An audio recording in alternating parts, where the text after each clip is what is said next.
PM Narendra Modi अपने संसदीय क्षेत्र वाराणसी को एक बार फिर से सौगात देने के लिए आ रहे हैं। 15 जुलाई को वाराणसी पहुंच रहे पीएम मोदी को के इस दौरे को देखते हुए तैयारियां लगभग पूरी कर ली गई है। 1500 करोड़ से ज्यादा की सौगात वो वाराणसी को देंगे। इस दौरान बीएचयू के खेल मैदान पर प्रधानमंत्री की सभा भी होगी।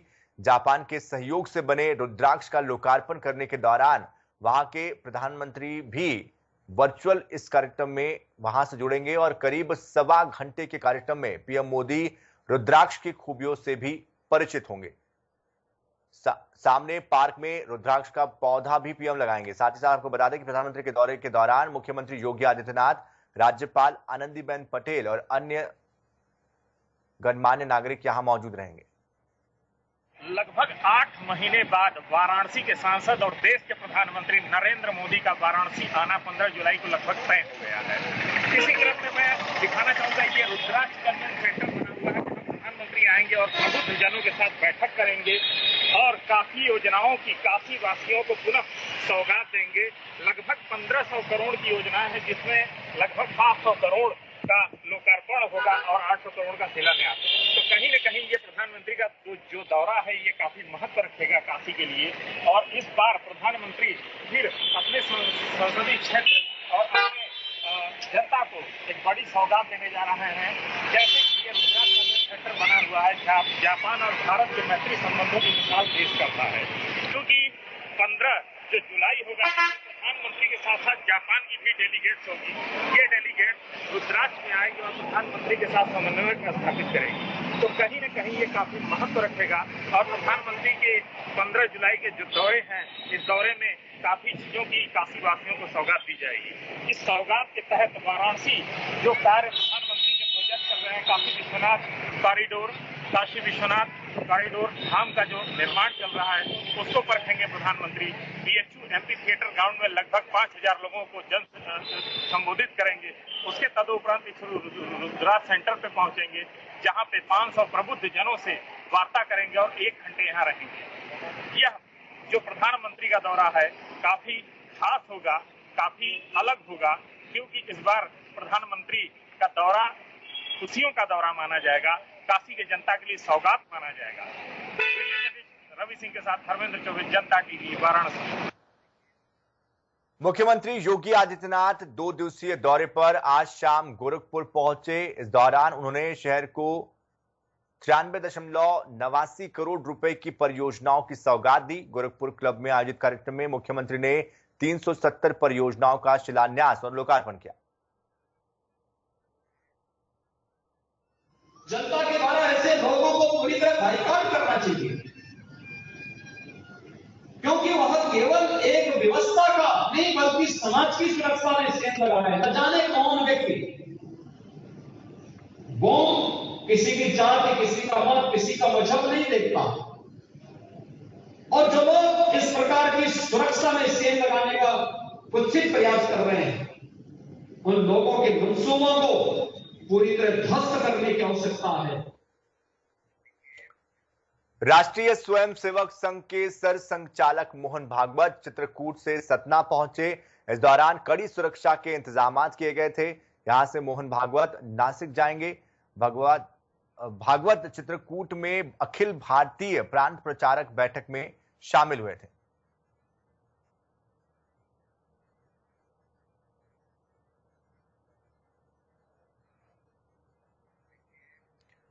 राम मंदिर निर्माण समिति के चेयरमैन निपेंद्र मिश्र आज अयोध्या पहुंचे, जहां पर वो 3 दिवसीय बैठक करेंगे।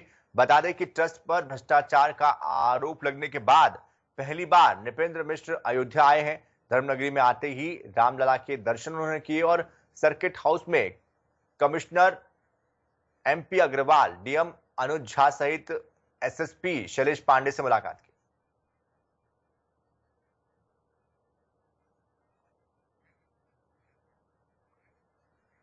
यूपी की प्रस्तावित नई जनसंख्या नीति को लेकर विपक्ष से लेकर अपनों तक सवाल लगातार अब उठ रहे हैं। विश्व हिंदू परिषद ने इसके कुछ प्रावधानों पर सवाल उठाए हैं। वहीं बीजेपी के साथ मिलकर बिहार में सरकार चला रहे नीतीश कुमार ने भी कहा है कि जनसंख्या नियंत्रण के लिए कानून की जरूरत नहीं है। अब बसपा सुप्रीमो मायावती ने इस नीति को चुनावी स्वार्थ बताया।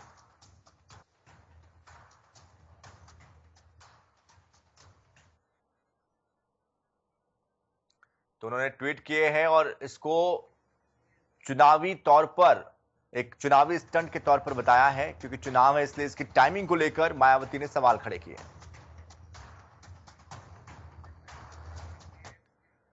योगी सरकार की नई जनसंख्या नीति को लेकर सियासी घमासान शुरू हो गया है। विश्व हिंदू परिषद ने उत्तर प्रदेश में प्रस्तावित जनसंख्या नियंत्रण बिल के दूसरे हिस्से पर सवाल खड़े किए, जिसमें केवल एक बच्चा पैदा करने वाले दंपति को ज्यादा लाभ देने का प्रावधान किया गया है। ऐसे में विश्व हिंदू परिषद ने यूपी राज्य विधि आयोग को पत्र लिखा है, जिसमें जनसंख्या नियंत्रण विधेयक के मसौदे से एक बच्चे के मानदंड को हटाने की मांग की गई। यूपी एटीएस ने लखनऊ के काकोरी से 2 आतंकियों को गिरफ्तार किया था, जिनका कनेक्शन अलकायदा से बताया जा रहा है। फिलहाल दोनों ही आतंकवादियों को 14 दिन की रिमांड पर एटीएस को दिया गया है। और इस बीच जनता टीवी की टीम ने आतंकी मसरुद्दीन की पत्नी से खास बातचीत भी की। मैंने दुबग्गा से एक आतंकी को गिरफ्तार किया गया था और उसके बाद संदिग्ध मानते हुए मलियाओं में भी मुशीरुद्दीन नाम के व्यक्ति को गिरफ्तार कर उनसे रिमांड में लेकर पूछताछ की जा रही है। इस वक्त मोदी के मकान में मौजूद है। हमारे साथ उनकी पत्नी, उनकी माता है, उनके परिवार में उसमें छोटे बच्चे भी हैं, उनसे बात करेंगे। क्या हुआ था जब आई थी और कहाँ से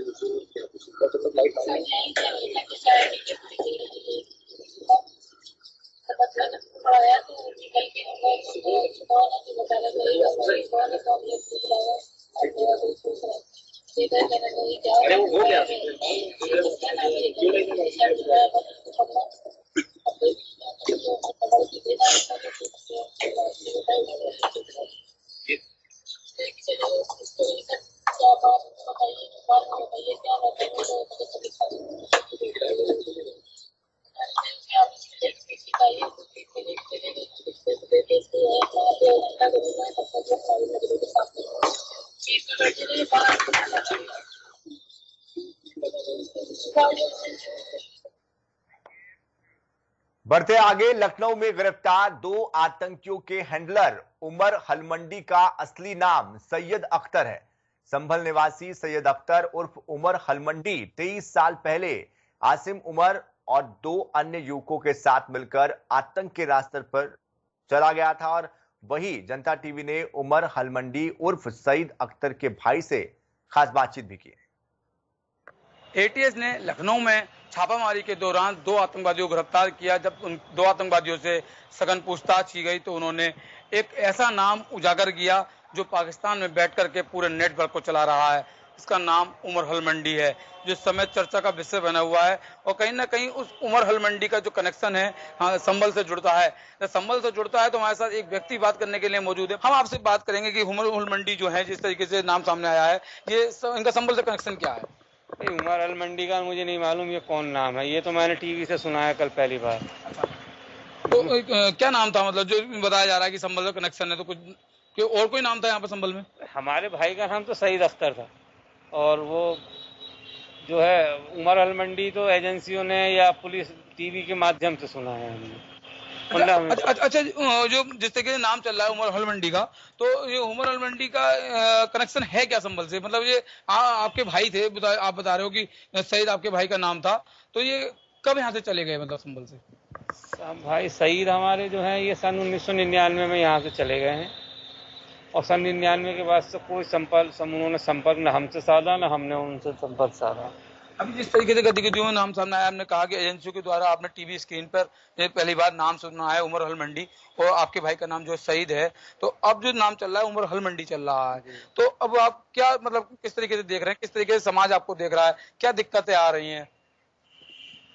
ऐसे तो कोई दिक्कत नहीं है, पर यही है खुद को तो बहुत शर्मिंदगी महसूस हो रही है कि जहाँ हम रहते हैं, जिस देश में हम रहते हैं, हमारा भाई अगर वो है वास्तव में जिसका नाम लिया जा रहा है, कि वो अगर देश को हमारे नुकसान पहुंचा रहा है, तो ये हमारे लिए बहुत शर्मिंदगी की बात है। तो माशरे में भी शर्मिंदगी की बात है और हमारा ताल्लुक व्यापारी लोग हैं, हमारा इससे कोई लेना देना तो है नहीं। अच्छा, 1999 में उमर मंडी गए कहाँ से थे? तो संभल से गए थे या कहीं और से चले गए? गए संभल से ही थे। पहले वो दारुल उलूम में पढ़ते थे, देवबंद में। हाँ, दारुल उलूम देवबंद में पढ़ते थे, वहाँ से छोड़ के आ गए, 1 आध साल अपना घर रहे, फिर यहाँ से छोड़ के चले गए।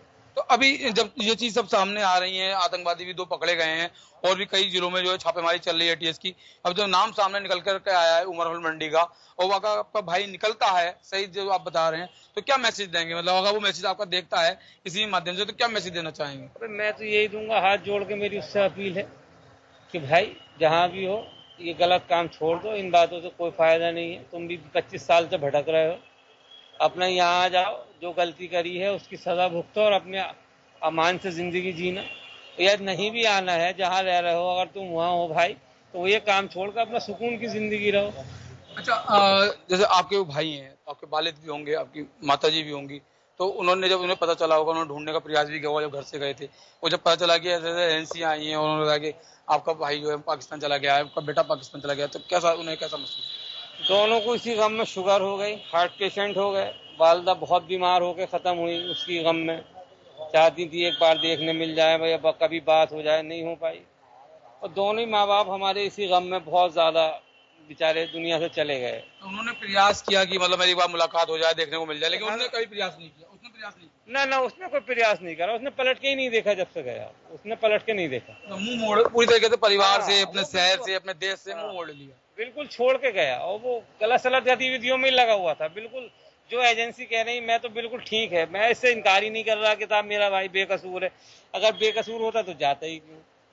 हमारे साथ बात कर रहे थे उमर मंडी के भाई। उनका कहना है कि वो सन 1999 में घर से चला गया था, देवबंद की पढ़ाई के बाद आकर के 1 साल घर पर रहा, उसके बाद जब वो घर से चला गया तो कभी लौट करके नहीं आया। और वो अपील करते हैं अपने भाई से, जब वो मेरा मैसेज देखे तो वो उसे कहते हैं कि गलत रास्ता छोड़ दे, सही रास्ते पे आ जाए, कानून के सामने आ जाए और कानून उसे अपने हिसाब से सजा देगा। अगर नहीं भी आना चाहता है तो जहां वो रह रहा है वहां गलत रास्ता छोड़ करके वहीं रहना शुरू कर दे, आराम से जिंदगी जिए। हम लोगों को भी दिक्कत होती है, परेशानी होती है, बच्चे भी सदमे में रहते हैं। सनी गुप्ता, जनता टीवी। लखनऊ में सपा कार्यालय में चल रही बैठक खत्म हो गई है। सपा अध्यक्ष अखिलेश यादव की अध्यक्षता में यह बैठक हुई, जिस दौरान फैसला लिया गया कि 15 जुलाई को तहसील स्तर पर बड़ा प्रदर्शन किया जाएगा।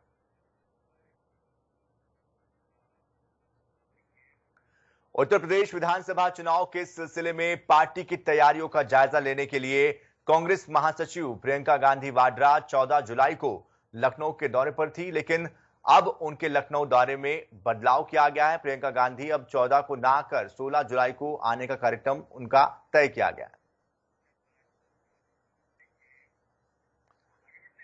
बढ़ते आगे और रुक करते अगली खबर का। अभी हाल ही में ब्लॉक प्रमुख चुनाव में तमाम तरह के आरोप प्रत्यारोप का दौर हमें देखने को मिला था। ऐसे में अब इसी कड़ी में प्रसपा प्रमुख शिवपाल सिंह यादव ने भी योगी सरकार को जमकर कोसा है।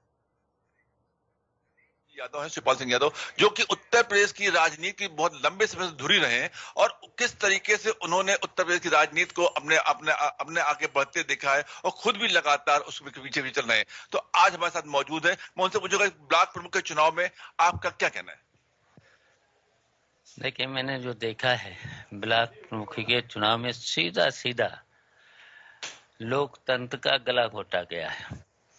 अधिकारियों को लगाया गया है, अधिकारियों ने चुनाव सीधा सीधा लड़ा है और उसके साथ साथ जो पर्चा भी दाखिल नहीं करने दिए गए हैं, सीधी सीधी गुंडही, पर्चा छीड़ लेना, ये लोकतंत्र में कहीं पर भी ऐसा देखने को नहीं मिला है। तो सीधा सीधा लोकतंत्र की सीधी सीधी हत्या है। तो इससे तो देखिए लोकतंत्र खतरे में है ही। अगर इस तरीके से चुनाव में धांधली होगी तो इसे कोई बर्दाश्त नहीं कर सकता है। तो इस समय मैंने तो इसीलिए तो गैर भाजपावाद का नारा दिया है, सभी लोग इकट्ठे हों जिससे भारतीय जनता पार्टी की सरकार को हटाने में कामयाब हों। और भारतीय जनता पार्टी की सरकार हर मोर्चे पर फेल हुई है। जो भी इन्होंने निर्णय लिए हैं, कोई जनता के हित में अभी तक निर्णय नहीं हुआ। कहीं विकास का काम नहीं, महंगाई चरम सीमा पर, भ्रष्टाचार चरम सीमा पर। तो पूरे प्रदेश की जनता इस समय दुखी है। आपने कहा कि मतलब उत्तर प्रदेश में संकट का दौर चल रहा है, कि लोकतंत्र खतरे में है। तो इस लोकतंत्र को बचाने के लिए आप किसके साथ जुड़ने जा रहे हैं? तो मैंने गैर भाजपा बात का नारा इसीलिए दिया है, आज से नहीं दिया, मैंने 2 साल पहले दिया है। सब लोग इकट्ठे हों, जितने भी धर्मनिरपेक्ष पार्टियां हैं सब इकट्ठी हों, और इकट्ठी हो जाएंगे तो भारतीय जनता पार्टी हट जाएगी। 2 दिन पहले आपका बयान आया था कि आप बड़ी पार्टी के साथ समझौता करने जा रहे हैं। आएगा समय, अब देखना फिर। हमारे भी हम लोग जानना चाहेंगे कौन सी बड़ी पार्टी है। अब आ जाएगा, सामने आ जाएगा ना। लखनऊ के मेदांता अस्पताल में बीते 2 महीने से भर्ती एसपी सांसद आजम खां को आज डिस्चार्ज कर दिया गया। ये बता दें कि सीतापुर जेल में आजम खान और उनके बेटे अब्दुल्ला की कोरोना रिपोर्ट पॉजिटिव आई थी, जिसके बाद उन्हें कोरोना संक्रमित होने के चलते बीते 9 मई को मेदांता अस्पताल में भर्ती किया गया था। इस बीच आजम खान के बेटे के स्वास्थ्य के सुधार की खबरें भी सामने आई, लेकिन आजम खान की हालत में रोजाना उतार चढ़ाव देखने को मिला। मेदांता लखनऊ से आजम खान साहब और उनका लड़के अब्दुल्ला की छुट्टी कर दी गई। वो पूर्णतः स्वस्थ थे। आजम खान साहब और अब्दुल्ला 9 मई को कोविड से ग्रसित पाए जाने के बाद सीतापुर जेल से मेदांता लखनऊ में शिफ्ट करे गए थे। और आजम खान साहब मॉडरेट डिजीज थी, बीच में सीवियरिटी बढ़ी थी, परंतु ट्रीटमेंट के साथ वो पूर्णतः स्वस्थ हो गए हैं। तो आज उनको डिस्चार्ज करके वापस गए। पंचायत चुनाव में जीत से उत्साहित बीजेपी अब विधान परिषद स्थानीय निकाय क्षेत्र में होने वाले चुनाव की तैयारियों में जुटेगी। बता दें कि 35 सीटों पर यह चुनाव होंगे। बताया जा रहा है कि फरवरी मार्च में प्रस्तावित विधानसभा चुनाव 2022 के मद्देनजर विधान परिषद चुनाव करीब 3 महीने पहले दिसंबर में कराया जा सकता है। शाहजहांपुर में बीजेपी विधायक की हैरान कर देने वाली हरकत सामने आई है। दरअसल विधायक विक्रम सिंह प्रिंस ने ग्रामीणों से कहा कि तुमने हमें वोट नहीं दिया, इसलिए अब तुम्हें बिजली भी नहीं मिलेगी। इसके साथ ही कल जब वोट नहीं दिया तो अब काम की अपेक्षा भी मत रखो। बहराइच में नाबालिग के साथ दुष्कर्म का मामला सामने आया है। गांव के ही 3 दबंगों ने पीड़िता के साथ दुष्कर्म किया। किडनैप करते हुए उसके साथ ये दुष्कर्म उन्होंने किया और बेहोशी की हालत में आरोपी पीड़िता को एक बोरे में डालकर यहां से फरार हो गए। मुकदमा आपात संख्या 234/21 धारा 330 336 वो 3/4 को एक्ट के तहत अभियोग ओम प्रकाश आदि 3 नफर के विरुद्ध पंजीकृत किया गया। मुख्य आरोपी ओम प्रकाश को तत्काल पुलिस कार्रवाई करते हुए गिरफ्तार कर लिया है। पीड़िता का 161 CRPC के अंतर्गत बयान दर्ज कर लिया गया है। साथ ही में उसके मेडिकल परीक्षण हेतु जनपद बहराइच रवाना किया गया है। संभल में बिजली विभाग की लापरवाही सामने आई है। दरअसल हाई टेंशन की तार टूटकर पानी में गिरने से 30 भैंसों की मौत हो गई। बताया जा रहा है कि हादसा तब हुआ जब भैंसें तालाब में नहा रही थी। भैंसों के मालिक का रोते हुए बुरा हाल रहा और भैंसों की कीमत करीब 25 लाख रुपए बताई गई। उत्तराखंड सरकार ने कोरोना महामारी को देखते हुए कांवड़ यात्रा को स्थगित कर दिया है। आपको बता दें कि कोरोना संक्रमण के कारण कांवड़ यात्रा पर लगातार दूसरे साल रोक लगाई गई है।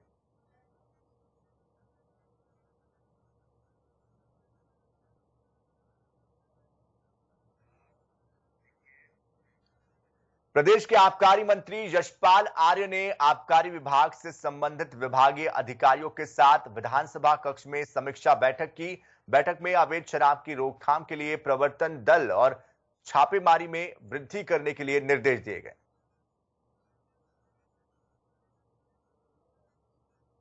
2021-22 का जो हमारा राजस्व लक्ष्य निर्धारित था, उसके सापेक्ष 114% हमने बढ़ोतरी की है।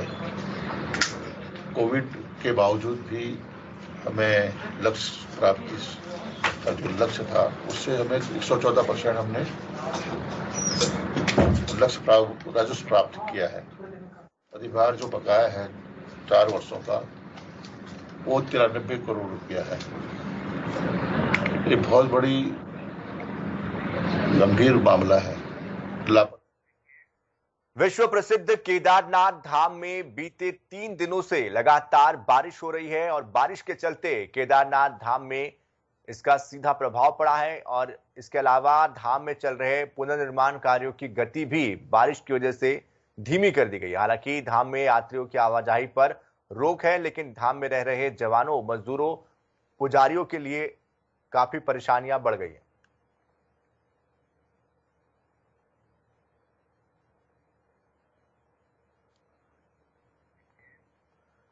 कुमाऊं के सबसे बड़े सुशीला तिवारी अस्पताल में एक बार फिर से जूनियर डॉक्टरों की ओर से मरीज के तीमारदारों के साथ बदसलूकी किए जाने का मामला सामने आया है।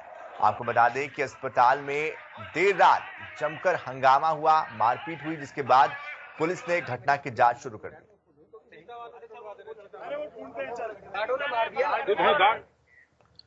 उत्तराखंड में पिथौरागढ़ जिले के ऊंचाई वाले कई क्षेत्रों में जहां बर्फबारी हुई, वहीं मूसलाधार बारिश ने हल्द्वानी और कैची धाम क्षेत्र में जमकर तबाही मचाई है। लोगों के अनुसार कैची धाम क्षेत्र में बादल फटने से यह तबाही हुई है, जबकि प्रशासन का यह कहना है कि क्षेत्र में बादल फटा ही नहीं। तो इसी के साथ इस बुलेटिन में फिलहाल इतना ही। ताजा खबरों के लिए, अपडेट्स के लिए आप बने रहिए जनता टीवी के साथ। नमस्कार।